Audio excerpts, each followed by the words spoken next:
nom du Père et du Fils et du Saint-Esprit. Amen. La paix de Jésus soit dans votre maison, sa paix et sa joie. Alléluia.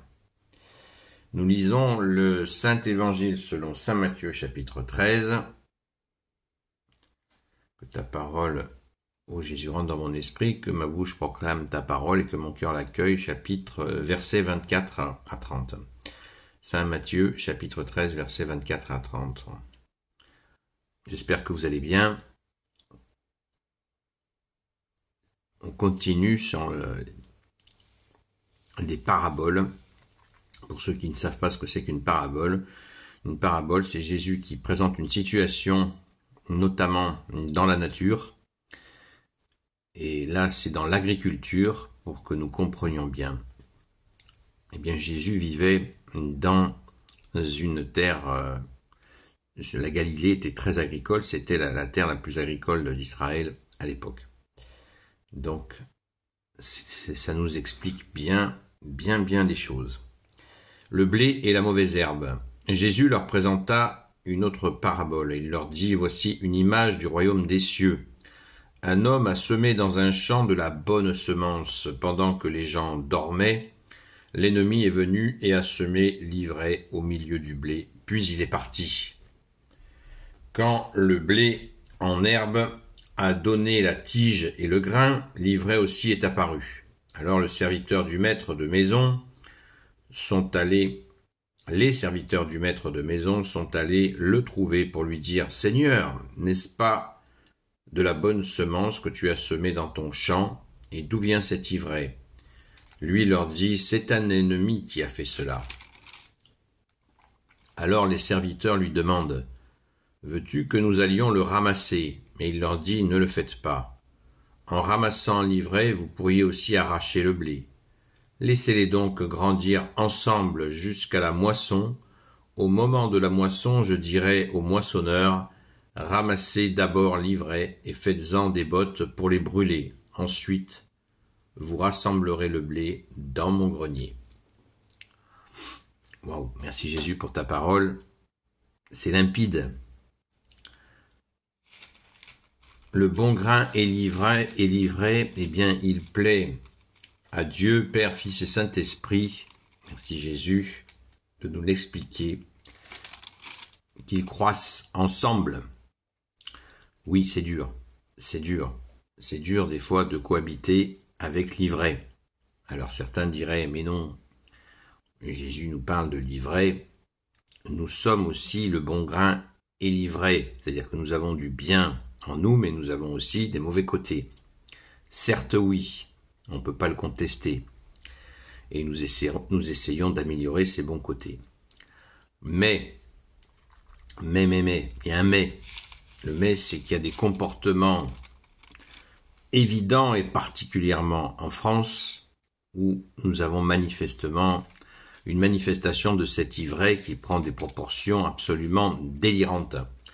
Nous en avons des exemples chaque jour, parce que, bien sûr, personne ne prend ses responsabilités, qui souvent, les gens qui ont voulu ces responsabilités ne les prennent pas.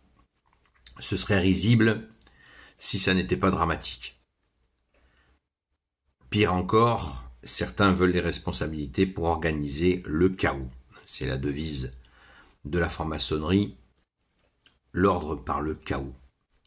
Alors ils sèment le chaos, ils sèment l'ivraie et le bon grain pour étouffer le bon grain.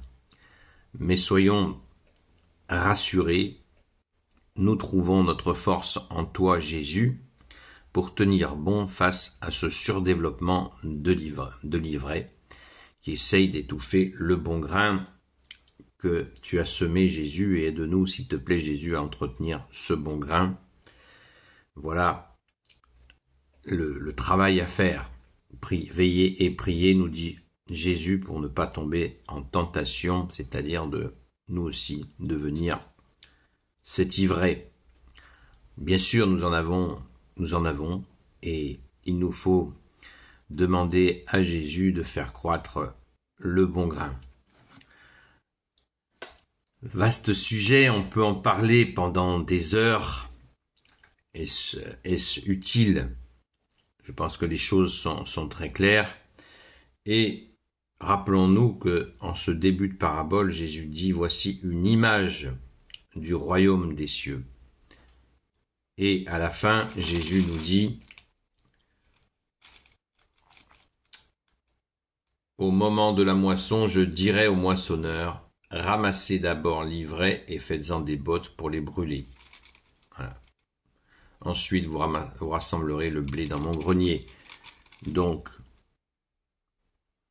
à dégager l'ivraie qui va en enfer, et le bon grain sera mis au royaume des cieux.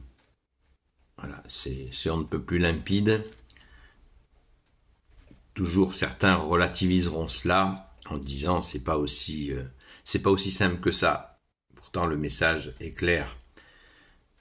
Et il appartient, quant à l'ivraie a toujours la possibilité jusqu'à la dernière minute de se repentir de son attitude d'étouffer le bon grain. Ne l'oublions pas.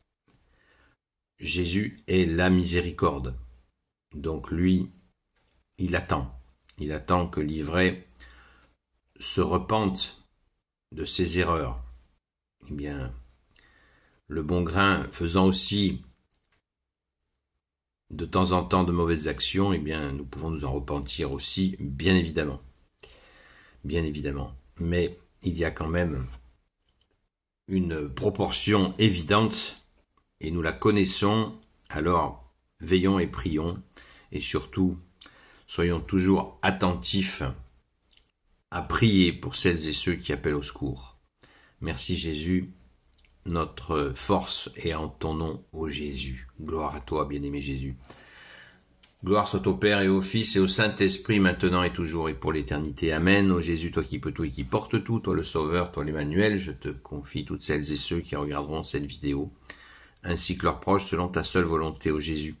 Sainte Marie, Reine des cieux, toi l'Immaculée Conception, toi qui écrases le serpent, toi qui es la lune sous tes pas, toi notre Mère, Notre-Dame, Saint Joseph, toi le juste et le saint, toi le sage, toi la terreur des démons, toi le saint gardien de la Sainte Église catholique apostolique, Sainte Marie-Madeleine, notre chère sainte patronne, et vous, tous les saints et saintes, amis de toi Jésus, Saint Michel Archange qui est comme Dieu, Saint Gabriel Archange, Saint Raphaël Archange, et vous, tous les anges qui servez Jésus, je vous confie toutes celles et ceux qui regarderont cette vidéo, ainsi que leurs proches, selon ta seule volonté, ô Jésus.